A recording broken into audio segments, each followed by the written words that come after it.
Wes Goldberg, cold open question of the day for you. Mamu, number 54 on the Spurs, set an NBA record, or set it mid history, I should say, by scoring 19 points, or 34 points in 19 minutes per ESPN. That is the most points scored in a game when playing fewer than 20 minutes in a game since 1951, 1952. So it's been a long time, back when threes weren't a thing and everything. He made history. Mamu's last name is spelled Mamukelashvili. Can you pronounce his last name, Wes? No, and I've seen it written down 100 times, and I've even probably heard the broadcast say it. I don't think I could do it.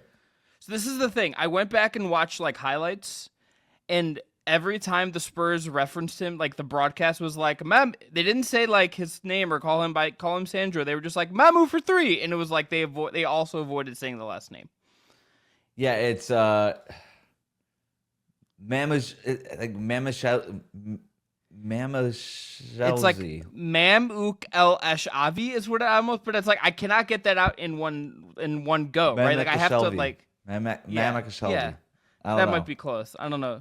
Also, friends with Flavor, good quote with good friend and rapper Flavor Flav, end quote, hyping up a crowd that he was there. He's also just friends with Flavor Flav. Sure. Okay, so the pronunciation guide according to Basketball Reference, Mamu. Okay. Kelioshvili. Vili is where we were going wrong. So Mamukelashvili. Mamukelashvili. Okay, that's a Georgian American basketball player. We learned how to somewhat pronounce his last name. He did something cool. Today we're going to talk about a bunch of other cool stuff. March Madness. The Celtics got bought for a lot of money. Wes saw the Pistons in person, and more on the Just Basketball Show. Let's dive in.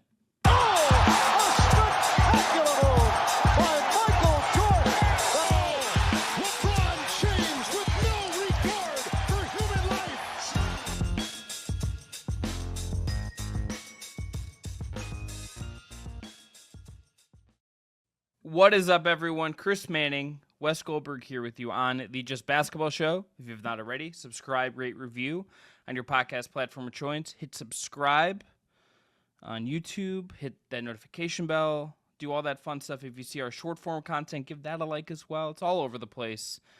But Wes, we are powered by our friends at BetMGM.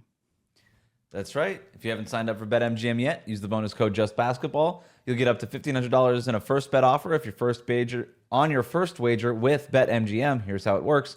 Download the BetMGM Sportsbook app on iOS or Android. Sign up using the code JustBasketball. Deposit at least $10 and place your first wager on any game. You'll receive up to $1,500 back in bonus bets if the bet loses. Just make sure to use the bonus code JustBasketball when you sign up. Gambling problem? Call 1-800-GAMBLER. Must be 21 or older to wager. Terms and conditions apply. All right, Wes, let's dive in. First, let's start with March Madness. March Madness is here, and we're not college basketball guys. We're NBA guys, a little WNBA here, but March Madness moment. Do you have a favorite March Madness moment as you watch? Because I find myself hooked in to college basketball for prospects, for the storylines, for just how excited my friends get about this. Like, I buy into college basketball this time of year. The women's tournament as well is always great. This year, particularly, a lot of star power over there. But do you have a favorite March Madness moment that comes to mind for you? So I've got two. One is more recent, and so it's definitely a recency bias thing. But it's got a warm place in my heart just because it's the last time I remember getting really excited about this thing, and it was Jalen Suggs' half-court game winner for Gonzaga. I always was a big Jalen Suggs fan in college, and that sort of just crystallized that for me. So that's the first one and most recent one. But then I can go way back to 2008, Mario Chalmers, the game winner in the championship game. I just saw Mario Chalmers in a video dusting an influencer in a pickup game, which I really enjoyed. Just seeing Mario Chalmers giving someone the business that was I can be better than you. I have two. So number one, I'll technically give you three. Number three, last year the women's Final Four was here. I didn't get to go because the tickets were very, very expensive. Wasn't covering it as media. the energy around like the Caitlin Clark Final Four last year and South Carolina and all these great women was just like the buzz in the city was like up there with some of the best sports days you've had. It was like taken over by fans of those teams. It was really cool. Number 2, the Gordon Hayward half court shot, because I was at I remember where I was at a friend's house eating like Little Caesars pizza in high school, and yeah, shout out. And he that shot almost going in, can visualize that. Number 3, this is like a rabbit hole of basketball that I will go down sometime. So when I was a senior in high school, I was going to Ohio University. They made the Sweet 16. They lose. It's obviously like a Cinderella-ish run. There's 3 things that came of this to some degree that I just think about randomly. Number 1, Karis LeVert was committed to OU at the time, Columbus kid.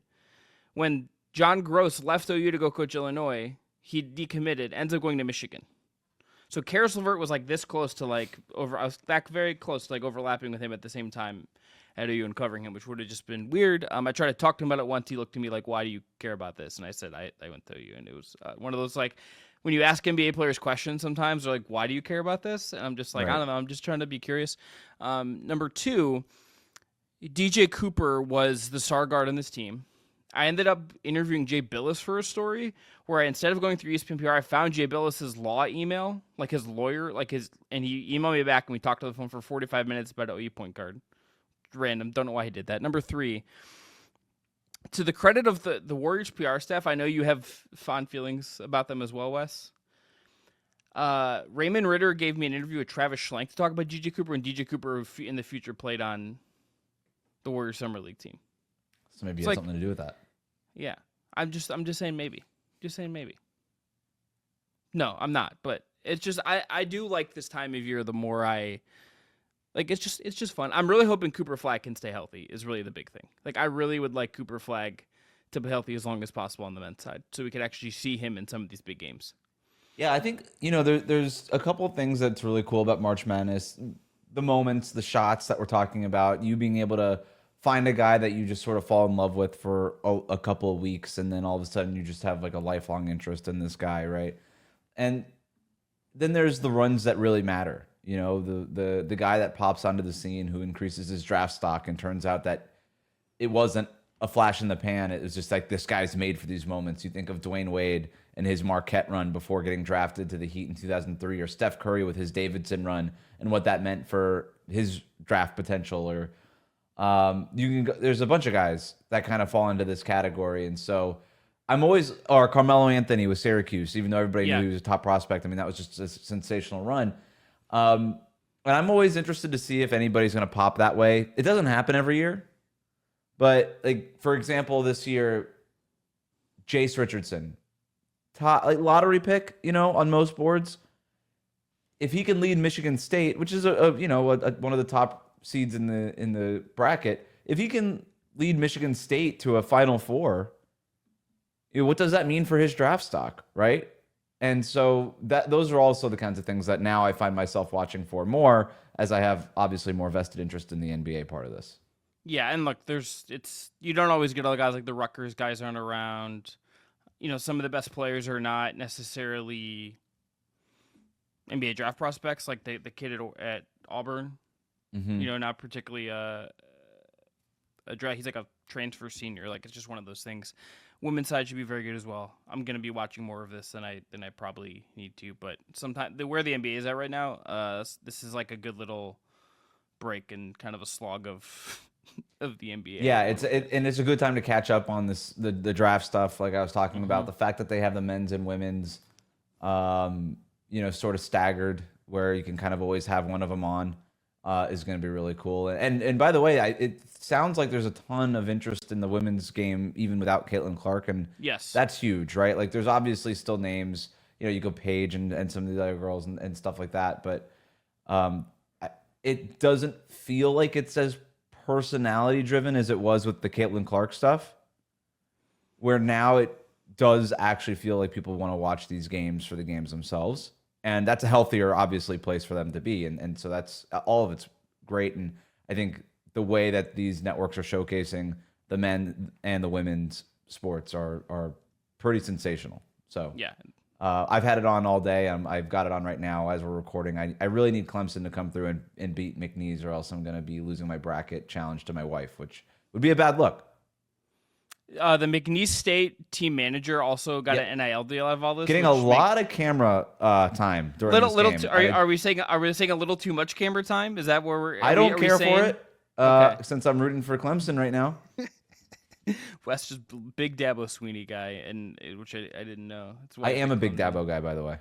Oh, really? Okay. Unless he's problematic, then I'm not. But it's up for debate. I think we can judge people too hard from afar. We don't need to get into Dabo. What we do need to get into is the Boston Celtics being the most expensive for sports franchise sale in history. Wes. Yeah. Well said. $6.1 billion. A group led by a man named Bill Chisholm, who's a managing partner at something called Symphony Technology Group. Don't know what that is. Haven't looked it up yet. This beat the Washington Commanders, who went for $6.05 billion in a group led by Josh Harris. It is $2 billion more than what Matt Ishbia bought the Suns for 2 years ago. Yeah. This is Wick Grosbeck is going to stay on as CEO and governor for the next 3 years as they make this transition. I think that is notable considering what Wick's stewardship of Boston in this era. My first instinct, though, Wes, is are we just now on the Celtics are going to do something drastic, because that is what new owners seem to do, unless they're like the Charlotte Hornets owners who just haven't really done much crazy. Yeah. But you think about Matt Ishbia, you think about the Mavericks owners. Are we on Celtics trade Jaylen Brown for Kevin Durant watch this summer with new ownership in tow?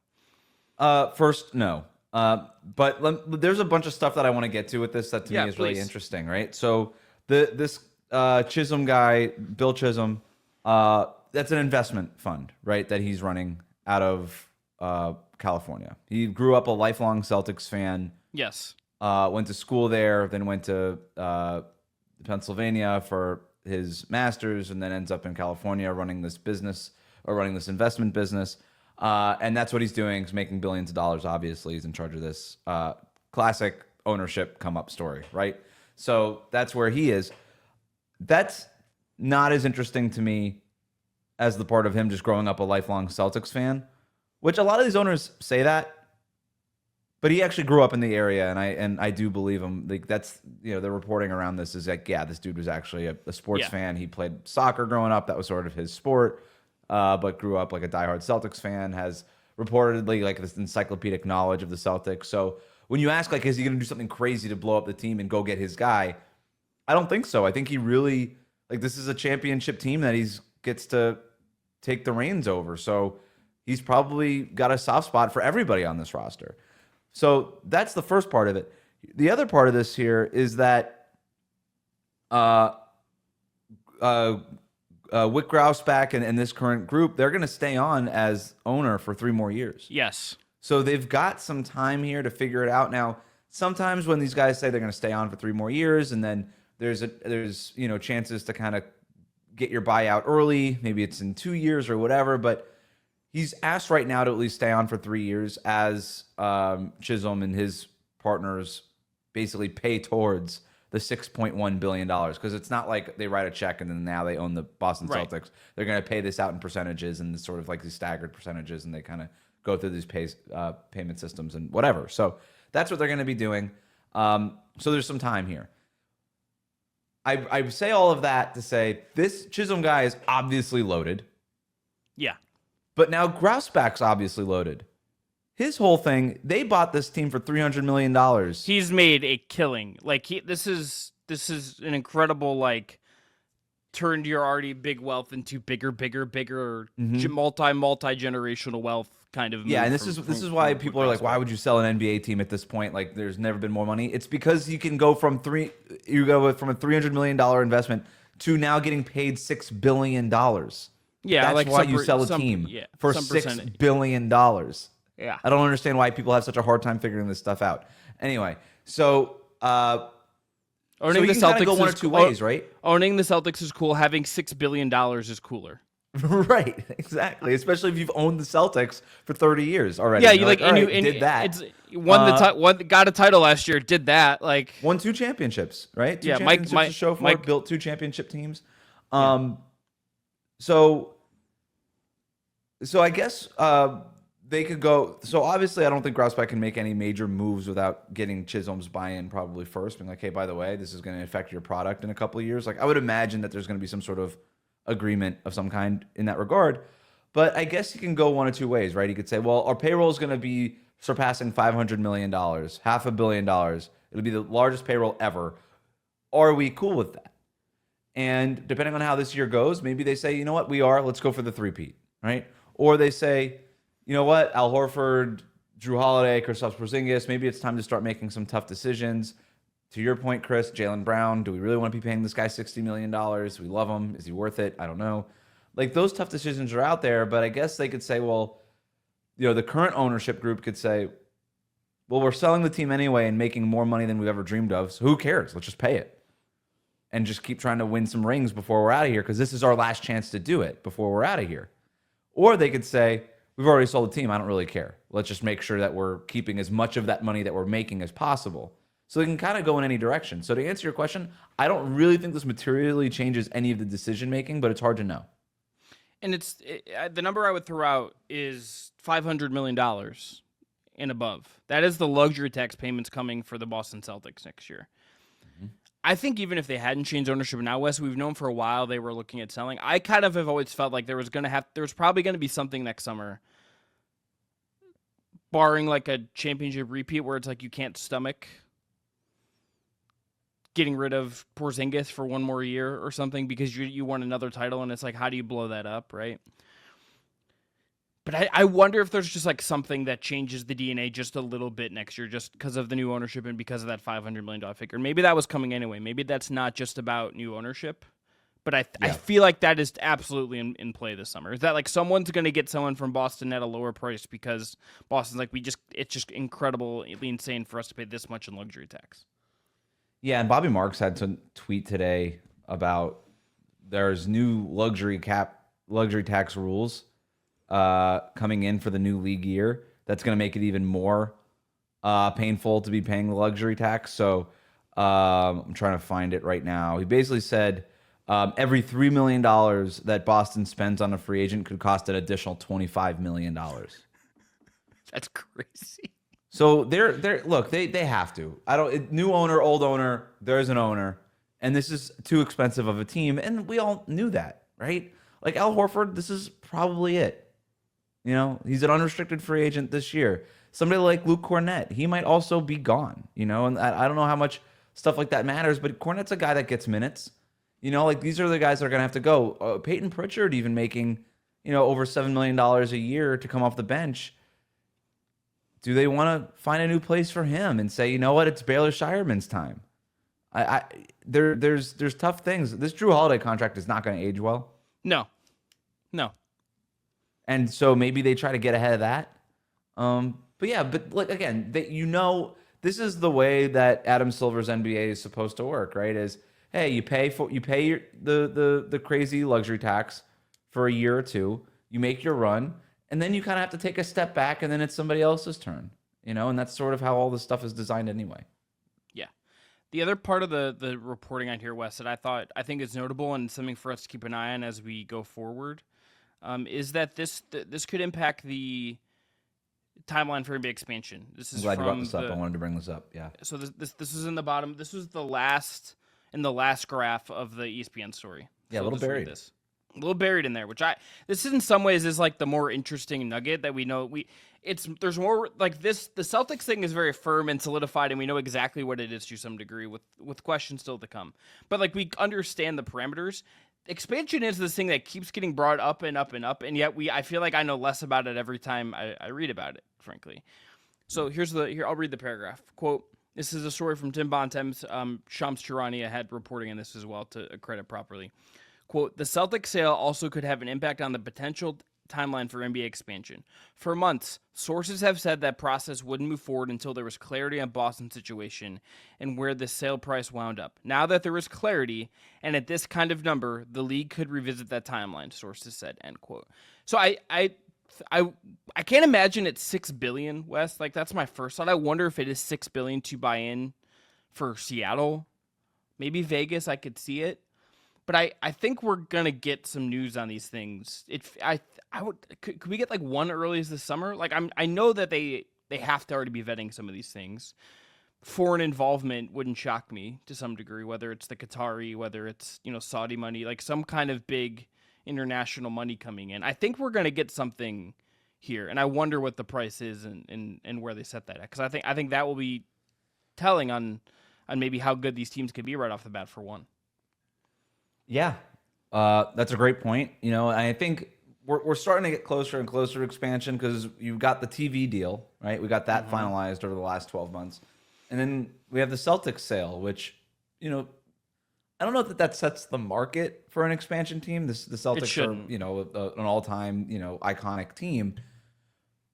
But still, right, between the TV deal and selling a team for $6.1 billion, and then you look at the locations, Las Vegas, where it sounds like between Vegas and Los Angeles, that's kind of going to be the headquarter-ish area of the NBA going forward.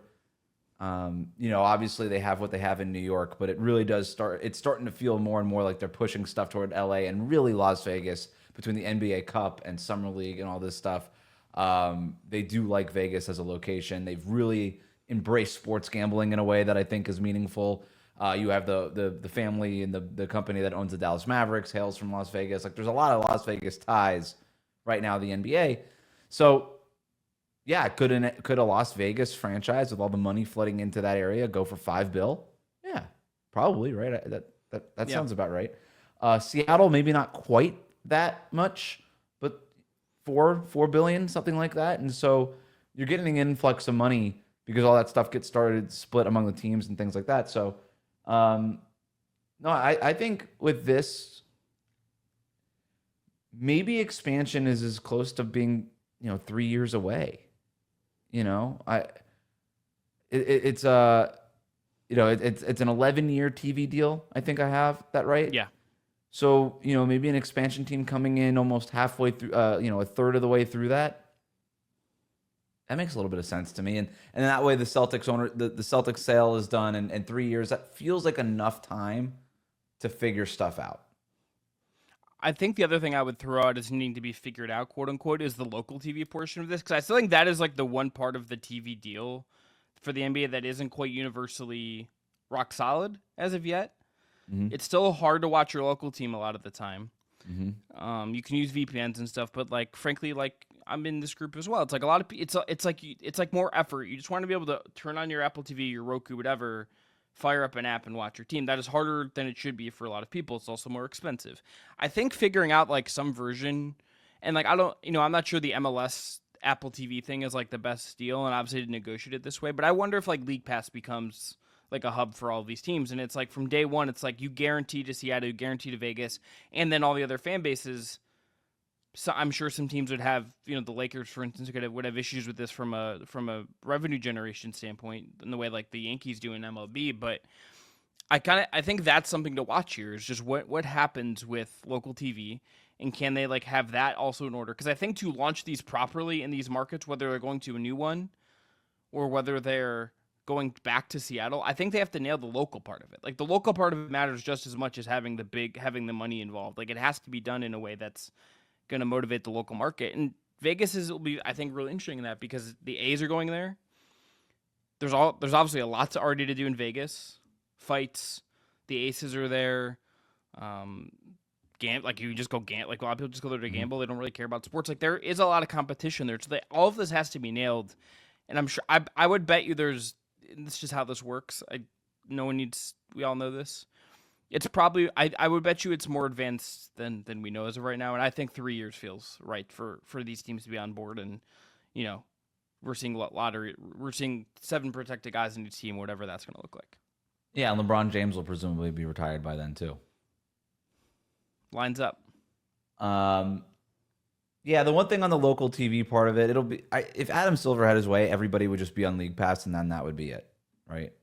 For like basically, and League Pass would replace your regional networks. But these teams, man, like they want to sell the rights to these local broadcast stations. It's a way for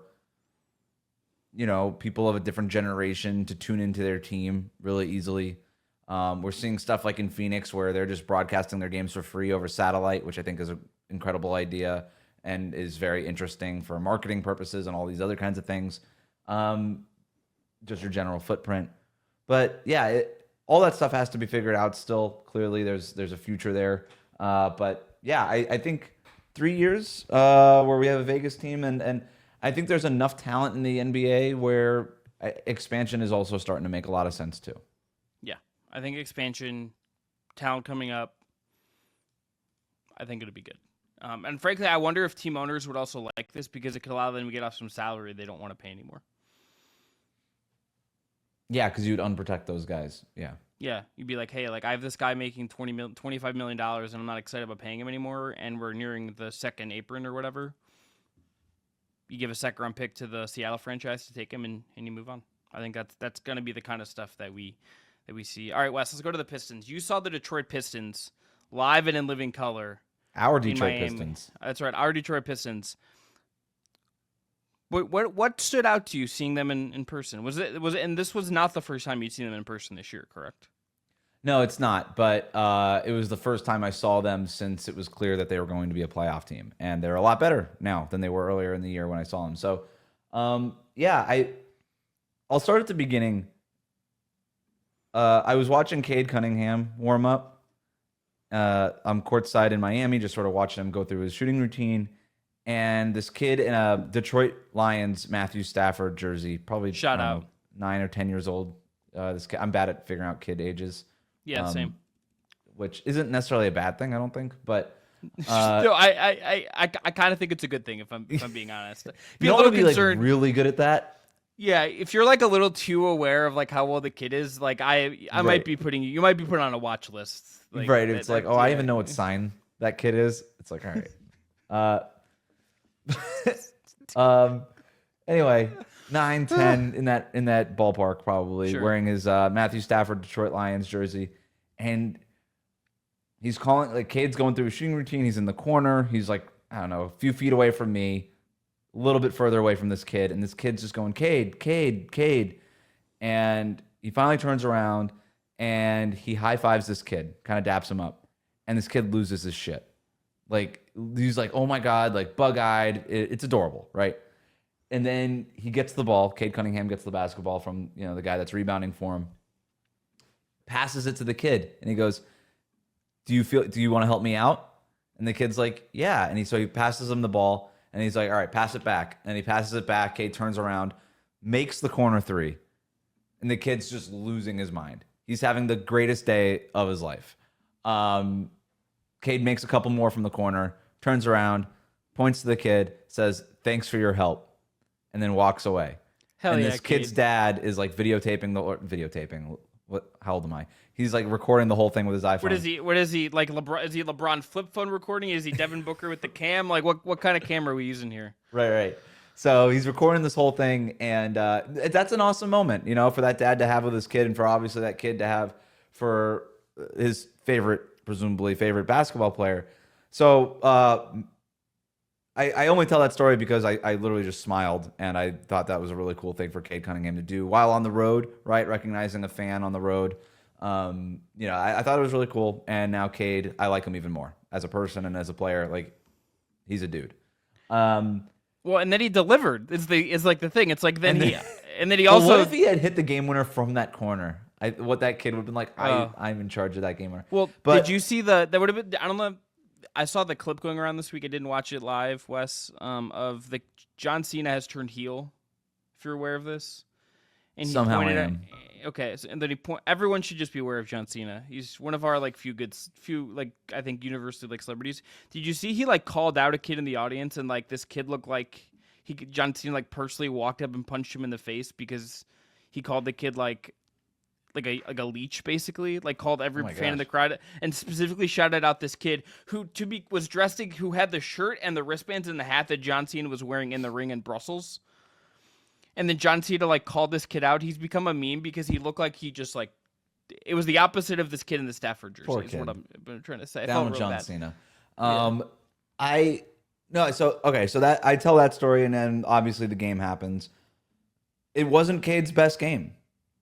Yeah. I thought Miami defended him pretty well. I thought they showed him a lot of different looks. I think the zone kind of tripped him up here and there.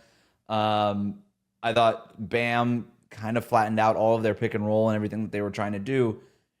But it didn't matter, right? The thing with this Pistons team, watching them in person, is McNeese State won.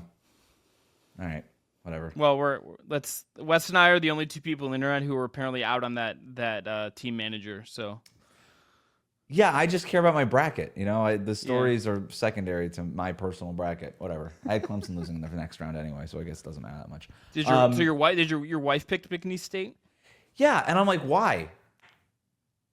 And she didn't know anything about the manager. She didn't know anything. She doesn't know anything like this. I think she just picked them because they're blue and she likes that more than orange. I think your wife might just know ball is the thing, Wes. I think that's what we're getting at. She knows more than she lets on because every once in a while, like we'll be watching a game and she'll say something. I'll be like, "How did you even know that?" She's like, "That was horned." She's just like calling it out. She's like, I love how Bam sealed this guy in the paint there. I'm like, what? Like, it's like like when teams are like just trapping. It's like teams have been really trapping Curry, trying to get the ball out of his hands at half court. She's like, "What are you just watching League Pass when I'm not home?" All right, so Pistons. Back to the Pistons. Scouting report, in-person scouting report. This team's big. They're fast. They're super athletic. They really care. They play really hard. JB Bickerstaff's doing all the right things. There's a good vibe around that team. Spending a little bit of time around that team. Granted, in Miami, most teams visiting here are in a pretty good mood if they're not hungover. So, but even if it wasn't the Pistons' best game, and that was a pretty good Miami Heat game that they played, the fact that they were still able to win via Cade Cunningham buzzer beater, that's the mark of a really good team. But yeah, Asar Thompson flying all over the place. Cade Cunningham, great control, just knows how to get to his spots. Watching him in person, you really just get a sense of the pace with which he plays. Yeah. And he's so in control of everything that he's doing on the court. Again, not the best Cade game, but I never felt like he was like frazzled by it. I never felt like he was out of control. And that to me is a huge thing. Yeah, just really impressed with the Pistons. Depending on the first round matchup, I've said this before, and it's not just because I saw them in person, but depending on the first round matchup, I might pick them for an upset. I don't know. Knicks Pistons is my number one on my wish list of series that I just really, really want. Yep. I just want it. The other guy in this game, Wes, that I think did a lot of good in a way that I think bodes well for what he could do right away, and I think it's incredibly impressive what he's doing as a rookie, is Ron Holland. So I'm such a fan. Yes. It's like 8 minutes to go or so in the second quarter. He gets in that shoving match with Duncan Robinson. They both get teed up, and then he scores 2 buckets right after that.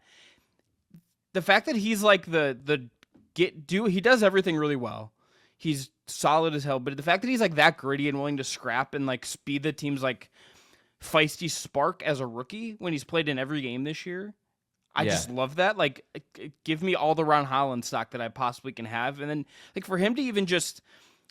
There's that point in transition in this game as well where like he like slowed down properly to like avoid Bam contesting him, and it's like doing that as a rookie. I understand like high level athlete, all of this stuff. To have some of that awareness as a rookie paired with like that toughness, I will buy stock in a guy like that every day of the week. Yeah, I really like this stuff in the G League. Watching the film on him before the draft, he played with a toughness. He played with a competitive edge.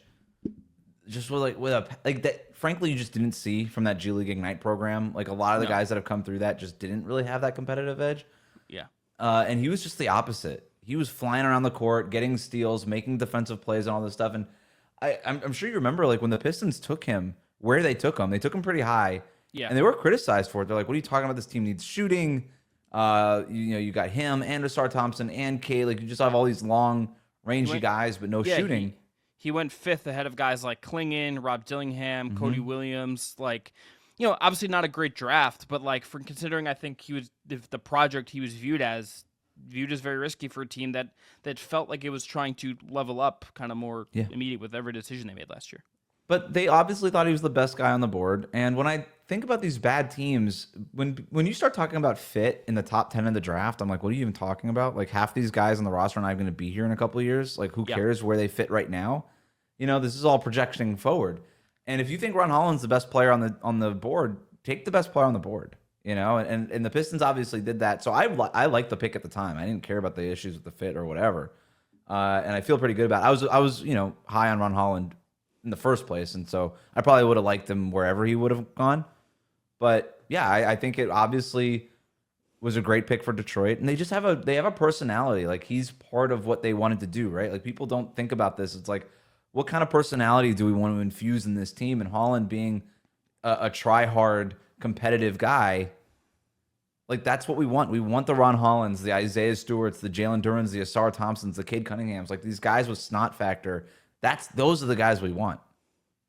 Really good defensive performance in the fourth. Heat were 8 of 22 from the field in the fourth. I think, Wes, what they do going forward as far as like replacing some of the guys that are going to age out a little bit and need to, like, that's going to be the key to all of this continuing to work. But Cunningham plus Thompson plus Holland plus Jaden Ivey, who will be back at some point. Mm-hmm. I'm in on like those 4 guys, and if they can, and I think JB, to his credit, has done like a really, really phenomenal job. Like, he was clearly like the right voice. Doesn't run the sexiest stuff, doesn't have the most like groundbreaking principles on either end of the floor.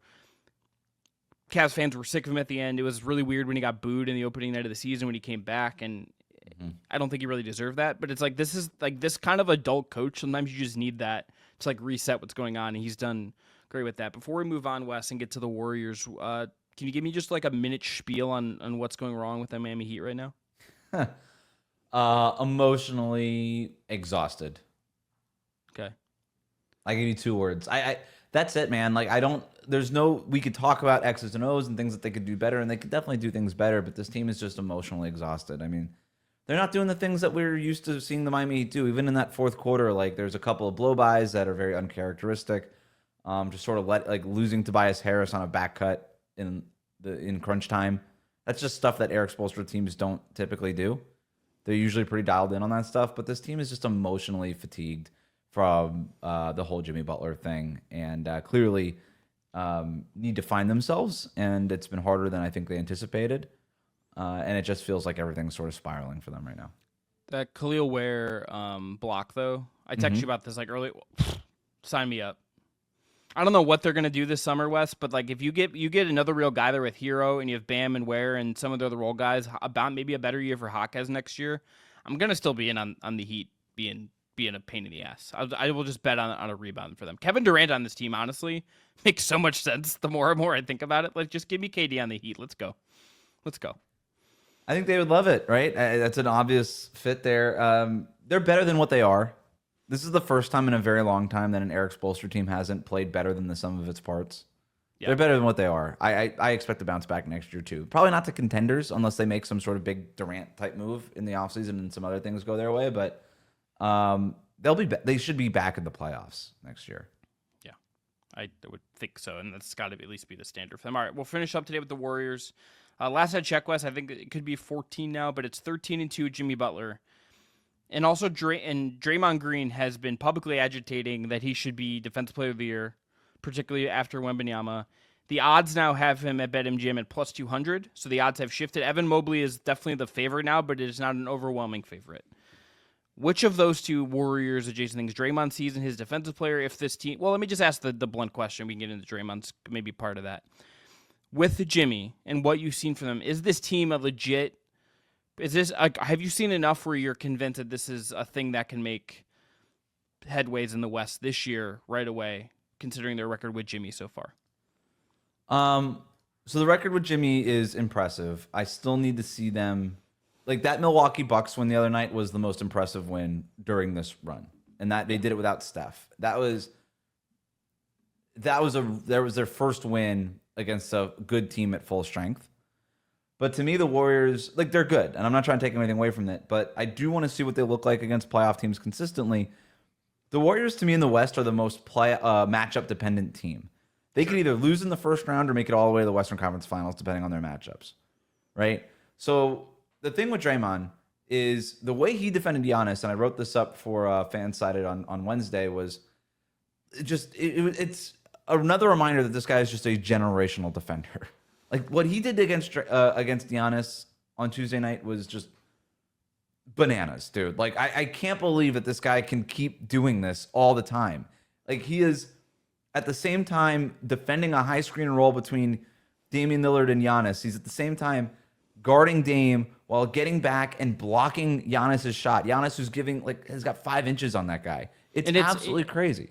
Because it's right to your point. It's like it's not with the Mobley frame or the Jaren Jackson Jr. frame or the Wemby frame, to a more extreme example. Like, he doesn't have the natural length and size that unlocks a lot of the stuff for the best defenders in the league. He's not like a leaper, right? He's not getting up there. He's just doing it with timing. And I rewatched the play, and again, I used the clip in the piece that I wrote. Like, the way that he is straddling the line between Dame and Giannis. And this happened 3 minutes into the freaking game. This guy was so locked in from the tip, it was an NBA Finals Game 7. He did it right away. It usually takes guys to work themselves up at least until the fourth quarter. He was dialed in from the tip. And so he's guarding Damian Lillard, but he's got the body angle and he's already moving towards Giannis while Damian Lillard is passing it to Giannis. Like, he knows what's coming. He knows exactly what's coming, and he doesn't waste a single step. And Giannis thinks he's got a runway to the basket. And all of a sudden, Draymond just apparates in front of him and blocks the shot. It's absolutely crazy. And he knocks Giannis over. Other underrated thing about Draymond, he's so strong. Yeah. He is so strong. In terms of Golden State's viability as a contender, they have to be considered. They are 100% a contender in the West. They have to be. I just don't. If it's a team I was really interested to see that Milwaukee game because it showed us how they're going to defend big teams. Mm-hmm. So they obviously have Draymond guard the most dangerous big, in this case Giannis, and they had Quentin Post slotted on Kyle Kuzma, and Post just played way off of Kuzma and rotated over every time Giannis got into the paint. And so then that created that backside double team. And that's not new, right? They've been doing that since Tony Allen, Andrew Bogut playing off of Tony Allen. But at least we saw it in practice with this new roster. And they had Jimmy Butler actually guarding Brook Lopez to defend against the Brook Lopez, Damian Lillard pick and roll. And so anytime that they would go to that, Jimmy Butler can obviously switch it. And now you got Jimmy on Dame. And I think they probably like that matchup. So we've seen it there. But what is that? That works against a Bucks team that frankly is big in size, but is kind of a finesse team in how they play. Yeah, Giannis is the one really physical guy on that team. He is the Lopez one real bruiser. Only scores 5 points in the paint per game, so he's not going to punish Jimmy Butler. Kuzma's not a physically. They average the third fewest points in the paint per game, and they're basically just all of Giannis's points. The Hornets score more points in the paint than the Bucks do this year. This is why a Warriors-Nuggets matchup would really fascinate me, because what Aaron Gordon has become for the Nuggets this year, which is sort of like a backup center who's doing a lot of work inside, is kind of the thing that they'd have to defend well against. The Nuggets would be their nightmare. The Nuggets would be their nightmare. If they get the Nuggets in the first round, the Warriors are getting bounced, right? Yeah. Because, they would defend Jokic all the same way, and maybe they would play off of Aaron Gordon, and they would play off of Russell Westbrook and all these other guys. But the Nuggets don't care. They're like, that's fine. We're going to beat you with back cuts. We're going to beat you with Jokic. Michael Porter Jr. is going to hit a few threes. Jamal Murray will hit a few threes. And we're going to win this game. Yeah, they're going to have a little more shooting. And even the Westbrook-Gordon thing of those guys just being really willing to be physical and attack over and over again, even if they fail. The thing. That's going to wear... Post is playing off of Aaron Gordon, you're just giving Aaron Gordon a runway to dunk over Quentin Post. Yes. Yes. Kyle Kuzma's not doing that. So... if it's the Thunder, right? They're getting bounced. The Warriors are getting bounced. The Thunder might bounce anybody. They're the best team in the West, but they have no answer for the Thunder. They've got no answer against Hartenstein and Chet Holmgren. They've Shai Gilgeous-Alexander getting to the paint. They have no answer for that.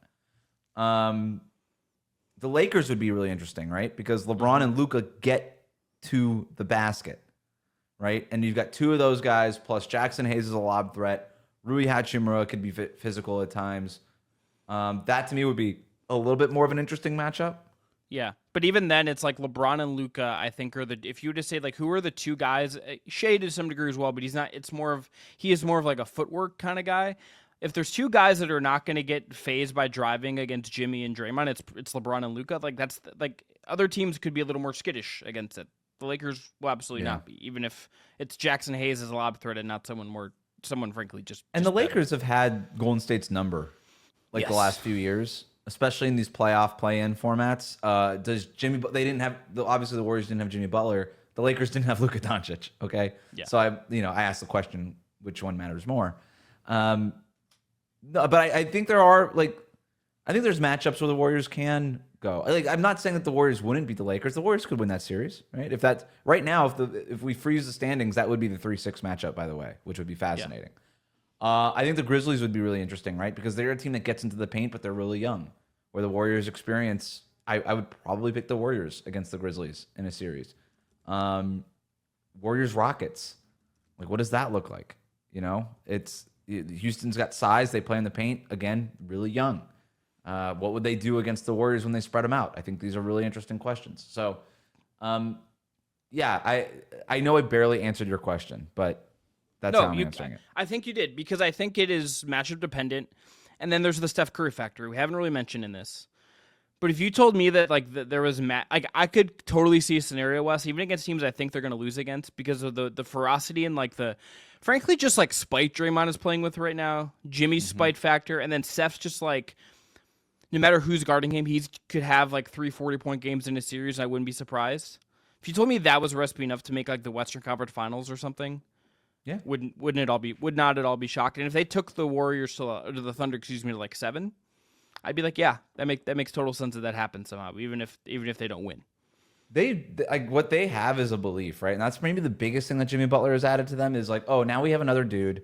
We're walking into every game thinking that we're going to win, and that screams off the screen when you're watching them play. Like, they have such confidence and self-belief, which I think was the biggest factor in them winning in 22. Was that they just knew that they were going to win, right? Like, the Celtics were a better team. They played better teams in the Western Conference side of the bracket. They have a belief about themselves. It is. Are you a Derek Thompson fan, Wes? Author, podcaster, Derek Thompson. Yeah, plain English. Yeah, I actually want to read the new book that they just came out with. So do I. Maybe you and I can do a off the show book club. That's not exactly just basketball show content. I have a buddy that was reading it on a flight and said it's very good so far. But he was on Simmons this week. Yeah, I listened. And he was talking, his point about like the future of sports, like we're gonna like swerve away from analytics. Yeah, to some degree. I think he's kind of right, because I think we've gotten to a point where we underrate just like belief, and it's hard for us to. I think it's because in an age where access has gone down. These guys are less human than they've ever been to us in a lot of ways. And we have more like things we can look at on our phones and our screens telling us like this team is X good. Yeah. Like, that is an underrated thing. And if like the Warriors would have to be like a top 5 team in just like pure belief, I think. Yeah. I mean, I'm 100% with you. I'm 100% with you. There was a time where I like was really big in like, oh, this team just wants it more, and like I really believe that. And then you start getting into basketball media and you start seeing the analytics and all these other things, and you got all these numbers thrown at you, and you're just like, I don't know how much any of that matters. Maybe all you have to do is shoot 40% from 3, and you're just going to win. And it doesn't matter how much you believe in yourself. There were times where I would get closer to the game, and the more time I cover it, I'm like, oh well, all these guys know the numbers. So what's the difference? Yeah. Like, what's something that could tip the scales? And I'm like, oh, no, I go back to the human element of it. And just, you were around enough of this, and then I end up saying things like I just said before. It was like, the Warriors won in 22 because they believed in themselves, which on its face is not true. Obviously, they have the talent, and there's like a requisite skill level and all these other things that you need. But there's a lot of teams that have that. So what sets you over what pushes you over the top? It's these other human things that really matter. Yeah, and it's not as simple as like, hey, the Wizards tomorrow could decide they believe in themselves and suddenly they're like a championship contender. That's not how this works. Right, you have to have good players, and it's like Draymond hasn't won a Defensive Player of the Year award in 8 years. Yeah.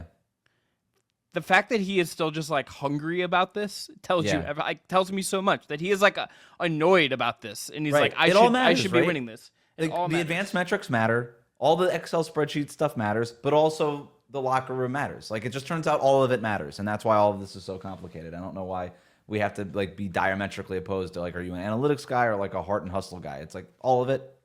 Yeah. You mentioned Draymond's Defensive Player of the Year stuff though, and I'm glad. Like, are you buying them? Like, do you? Or it would odds be notwithstanding, but should he be like the second? Should he have the second best odds for Defensive Player of the Year? Do you think he's deserving of that? Because Jaren Jackson's injury, I think there's a case. I think my top 3 right now would be Mobley, Dyson Daniels, and him. Okay. I can't get there with Daniels. I just am so like in love with him every time I watch him defend. Same. And like in the first part of the season, that was like he was the best defense player in the league for like the first like 6 weeks of the season. When frankly the Cavs defense, for instance, was not very good. And I might be overweighing that, but it's possible. It's been racketing my head. So I have no problem with Mobley being on this list. Like obviously he should be. I can't get there with anybody on Atlanta because they're still a bottom half of the league defense. And Dyson Daniels, it's not like one of those situations like last year with Victor Wembanyama. It's like, well, when Wemby plays, they're like top 5 in defense. It's like even when Dyson Daniels plays, they're not that good defensively. And it's not his fault, but he's not doing enough for me to be. To me, Dyson Daniels wins the Emmy for defensive player. When he's they the most entertaining one. It's but like he's the Golden not the best. Yeah, it's like there's like a Golden Globe thing where they like give you more categories to give more people awards. We create like a bottom half of the league defense like honorary award kind of thing. Yeah, he gets the Emmy. He's most entertaining defender. So I heard Draymond say that he's like I 1,000% should be in the conversation for defensive player of the year, and I kind of rolled my eyes honestly the first time I heard it, and then I thought about it, and I'm like, he's got a point. He should definitely be in the conversation. The Warriors are 7th in defensive rating. For most of the year, name the good defenders on the Golden State Warriors team. Wiggins was on there for a little bit. Moses so Moody. Wiggins and Butler, you swap those out, so that's okay. Yeah. Moody's fine, I would say. Right? Yeah. But they don't have like a lot of like great defenders. Like Steph's obviously not a good defender. Yeah, Pod's tries hard, but he gets lost all the time. Kuminga will have moments of being a good on-ball defender. He's completely lost and not a factor on as a team defender. And as a rebounder, he's not offering much on that end either. So he's not finishing defensive possessions. And he's also been injured most of the year. So even if he was a good defender, it wouldn't have mattered. Quentin Pope, like Kevon Looney is good. Like he knows where to be. He could still get scored on. Quentin Post is fine. Like I don't, Trace Jackson Davis was in the lineup a lot.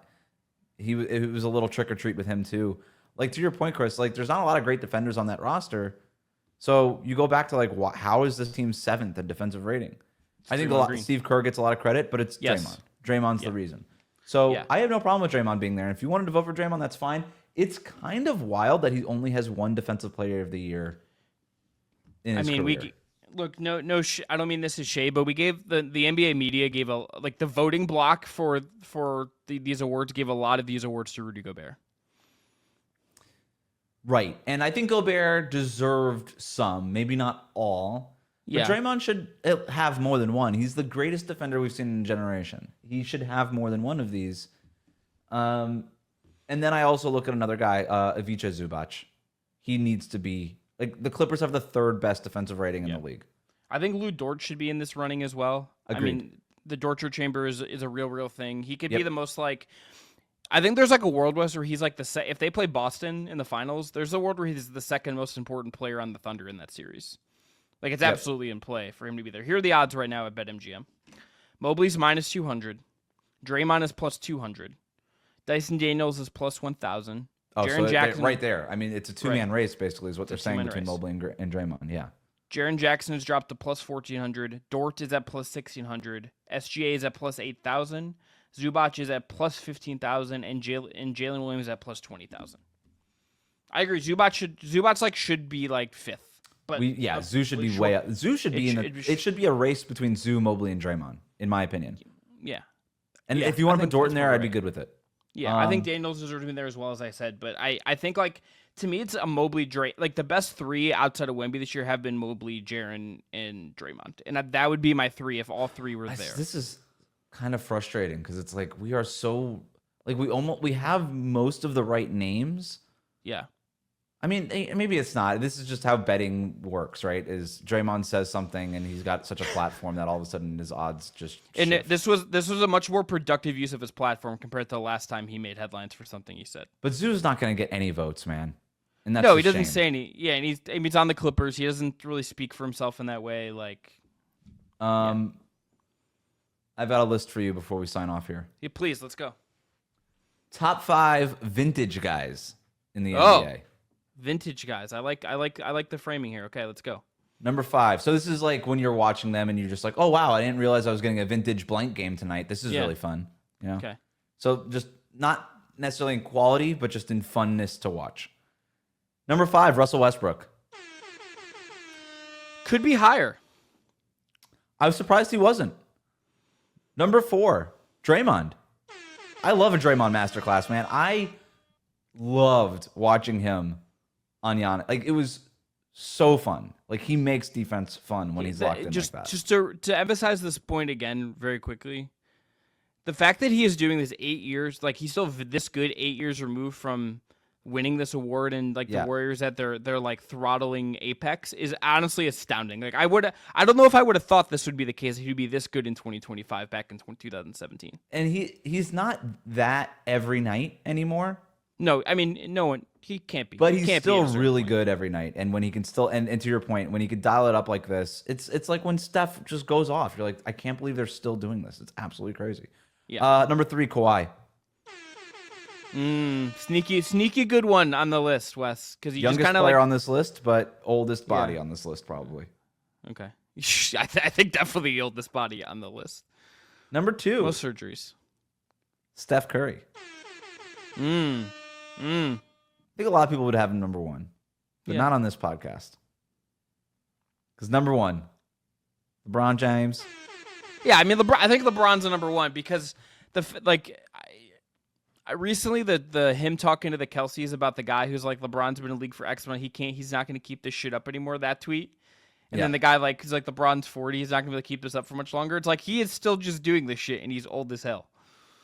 It's amazing, and when he's got it, it's all of it, right? Like there's nothing like a Steph Curry flurry, but when LeBron's doing it, man, like when he's dialed in defensively and he's doing like the flying death machine stuff, it's absolutely crazy. So, top 5 vintage guys.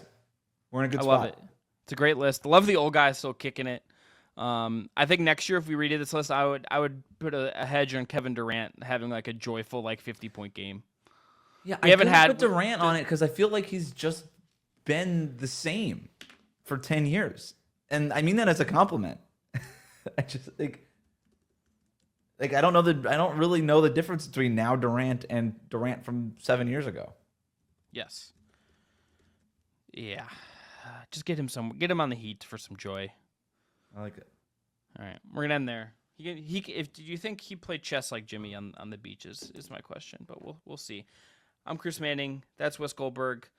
Hopefully your brackets don't get busted like Wes are currently. No, I'm on BYU right now. We're looking okay. BYU about to be a basketball powerhouse, getting AG DeBanza in a year from now. It's going to be hilarious. I feel like they don't stand for the same thing anymore, but that's a different conversation. I'll say I have a joke. I'll have a follow-up question for that. We'll do that's for off the air. I'm Chris Manning. That's Wes Goldberg. Back next week. Have a good weekend. Talk to you soon.